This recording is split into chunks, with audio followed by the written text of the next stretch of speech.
नमस्कार मित्रांनो, एस बी corner YouTube चॅनलमध्ये आपलं हार्दिक स्वागत आहे.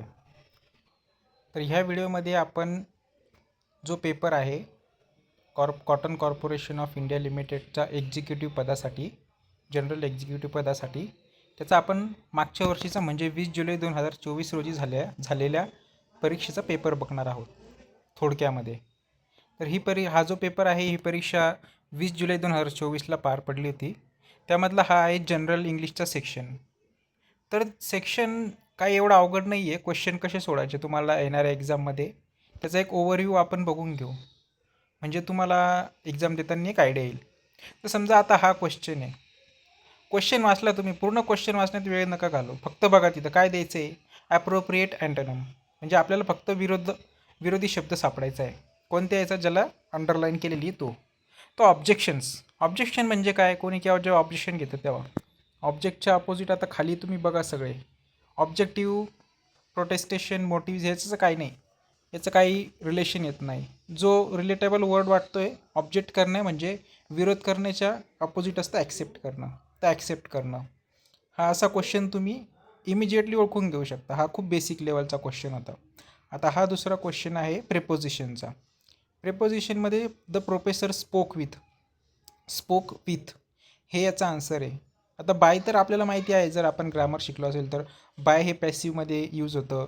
ओव्हर आणि बियॉन्ड हे प्रिपोजिशन आहेत. तर उरलं काय, फक्त प्रोफेसर स्पोक विथ कॉन्फिडन्स. तर असं एक लॉजिक लावलं तर ते तुम्हाला एक कळून जाईल. तुमचं जर रीडिंग असेल ना, तर तुम्हाला ऑटोमॅटिकली क्वेश्चन वाचत ऑटोमॅटिकली ते तुमच्या तोंडामध्ये तो शब्द येऊन जाईल. आता हा आहे आपल्याला याच्यामध्ये रॉंग स्पेलिंग स्पॉट करायची आहे. याच्यामध्ये फक्त वर्सेटाईल हा शब्द आपल्याला बघायचा आहे बरोबर. तर दोन तर जातात मध्ये, दोन पहिले SST आहे, पहिला पण वेगळा आहे आणि दुसरा आहे वर्सेटाईल. हा बरोबर आहे. त्याच्यानंतर चौथा क्वेश्चन आहे,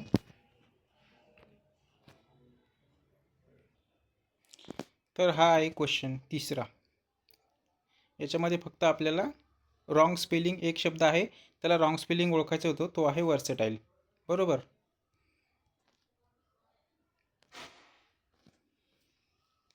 त्याच्यानंतर हा आहे पाचवा शब्द. याच्यामध्ये आपल्याला प्रॉपर ऑर्डरमध्ये लावायचा आहे, असा क्वेश्चन आहे. तर यामध्ये तुम्ही पहिला हे बघू शकता, हे तर असणार नाही, कारण पहिले हा प्रोवर्ब यूज झालेला आहे. प्रोवर्ब म्हणजे प्रोनाऊन, तर हा तर असणारच नाही. डीवाला पण नसेल, कारण त्याच्यामध्ये पण हा ॲडजेक्टिव्ह यूज झालेला आहे स्टार्टिंगला. तर फक्त आपल्याला बी आणि सी ह्या दोन्हीतूनच ओळखायचं असतं. तर खाली तुम्ही बघितलं ना, बीचं लास्ट वेकनिंग देम.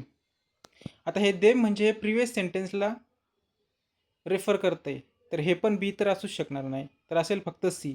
मग कोणता ऑप्शन सी पासून सुरू होतो तो सीचा आन्सर असेल. तर असं एक शॉर्टमध्ये तुम्हाला आहे ना लॉजिक लावून फक्त क्वेश्चन सोडायचं आहे. जास्त पूर्ण क्वेश्चन वाचून हे करण्यात एवढा वेळ घालवायचा नाही.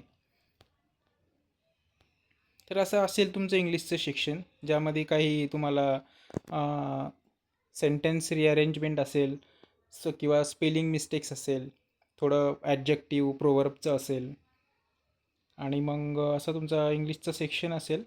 हा आहे पेपर, हा आहे क्वेश्चन 9वा, मोस्ट ॲप्रोप्रिएट प्रोवर्ब. हा प्रोवर्बचा क्वेश्चन आहे. Select the option that can be use as a one word syllabus. हा एक वन वर्डसाठी वन शब्द. तर एक असा तुमचा एक जवळपास क्वेश्चन असेल. आता हा आहे कॉम्प्रिहेन्शनच्या याच्यामध्ये काय करायचं आहे, तुम्हाला पूर्ण पॅरेग्राफने वाचत बसायचं आहे. पूर्ण पॅरेग्राफ जर वाचत बसलं ना तर खूप वेळ जातो. डायरेक्ट क्वेश्चनला जायचं. आता बघायचं पहिला क्वेश्चन काय म्हणतोय, according to the passage what kind of physical fitness required for the most of the trekking tours, right. आता ट्रेकिंग टूर्सचं क्वेश्चन आहे, काय आहे 4 ऑप्शन, तर फक्त ट्रेकिंग टूर्सचाच वाचायचा. आता याच्यामध्ये मी ते काय विचारताय, फिटनेस कोणत्या लेवलचं रिक्वायर्ड आहे. तर ह्या याच्यामध्ये बघायचं फिटनेसबद्दल कुठं बोललेलं आहे. We have taken holiday famous place message मिचू इव्हेंट्स ब्रेस पटपट असं वाचून घ्यायचं. आणि तुम्ही ते सेंटेन्स बघता, तुम्ही जर हे सेंटेन्स बघितलं ना, इथे तुम्हाला कळेल की you don't need to be very sporty, just fairly fit. Fairly fit म्हणजे काय, तुम्हाला जास्त पण याची गरज नाही आहे, फक्त थोडंसं हे असणं गरजेचं आहे. मग इथं काय मॉडरेट, आता इथे काय you need to be very athletic, म्हणजे त्याच्यात काय सांगितलेलं आहे, ॲथलेटिकची पण गरज नाही, फिजिकल फिटनेस रिक्वायरमेंट नाही, असं पण नाही का लगेच नाही पाहिजे. त्यांनी तिथे सेंटेन्समध्ये काय आहे, जस्ट फेअरली फिट, म्हणजे थोडं तरी फिट पाहिजे. You only need to be able to walk for the short talk, असं त्यांनी फिट पाहिजे पूर्ण प्रॉपर. त्याच्यातलं जर लॉजिकल तुम्ही लावायला गेले तर हेच आन्सर आहे, असं एक आहे अंदाज. तसं एक तुम्हाला लॉजिक लावायचं आहे पूर्ण. हे कॉम्प्रेन्शनमध्ये पण जे रिलेटेड आहे तेच वाचा कॉम्प्रेन्शनच्या पार्टमध्ये. असा हा पूर्ण पेपर असणार आहे तुमचा इंग्लिश सेक्शनचा. त्याच्यानंतर हे सर्टन कोड लँग्वेजचं पण असणार आहे हा. आता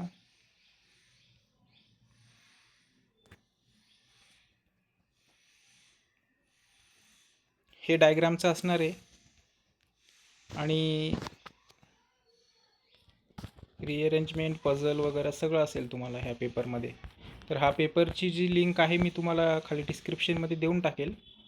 तिथून पेपर तुम्ही डाउनलोड करून एकदा तुम्ही या सगळ्या क्वेश्चनला गो थ्रू करा. हा क्वेश्चन लास्ट पेपरला म्हणजे आला होता 2024च्याला. तर मग एक तुम्हाला आयडिया येऊन जाईल की कसे क्वेश्चन येतील, कसे क्वेश्चन येत नाही आहे. तर हा पेपरची मी डाउनलोड खाली डिस्क्रिप्शनमध्ये लिंक देऊन टाकेल. याच्यामध्ये quantity, aptitude, logical reasoning, English ह्या सगळ्यांचं दिलेलं आहे. तर जाऊन तुम्ही पेपर डाउनलोड करा स्वतः. कारण ह्या व्हिडिओमध्ये तर मी प्रत्येक समजा क्वेश्चन डिस्कस केला तर व्हिडिओ खूप लांब होईल. आणि तुम्हाला जर प्रत्येक जसं मी 4-5 वरती 4-5 इंग्लिशच्या क्वेश्चनचं जे सांगितलं लॉजिक कसं पटपट सॉल्व करायचं, असं जर पूर्ण पेपरचं जर तुम्हाला हवं असेल लॉजिक एक्सप्लेनेशन, क्वेश्चन कसे सोडवायचे, तर मला कमेंटमध्ये सांगा, मग मी डिटेलमध्ये व्हिडिओ बनवेल. तर याची मी देतो तुम्हाला सध्या पेपरची लिंक. तुम्ही डाउनलोड करून स्वतः सेल्फ स्टडी करा. हा व्हिडिओ फक्त मी डेमोसाठी सांगितला होता 4-5 क्वेश्चन, की तुम्ही कसं समजा पेपर सोडू शकता एक लॉजिकली कमी वेळेमध्ये. तर धन्यवाद यूट्यूब व्हिडिओ बघितल्याबद्दल. तुम्हाला जर डिटेलमध्ये पूर्ण क्वेश्चन पत्रिकाचा जर व्हिडिओ पाहिजे असेल डिटेलमध्ये ॲनालिसिस कसा सोडवायचा, काय सोडायचा प्रत्येक प्रश्न, तर मग मला सांगा कमेंटमध्ये, आपण बनवू. तर थँक्यू व्हिडिओ बघितल्याबद्दल. आणि जर आवडला असेल तर चॅनलला सबस्क्राईब करा. थँक्यू.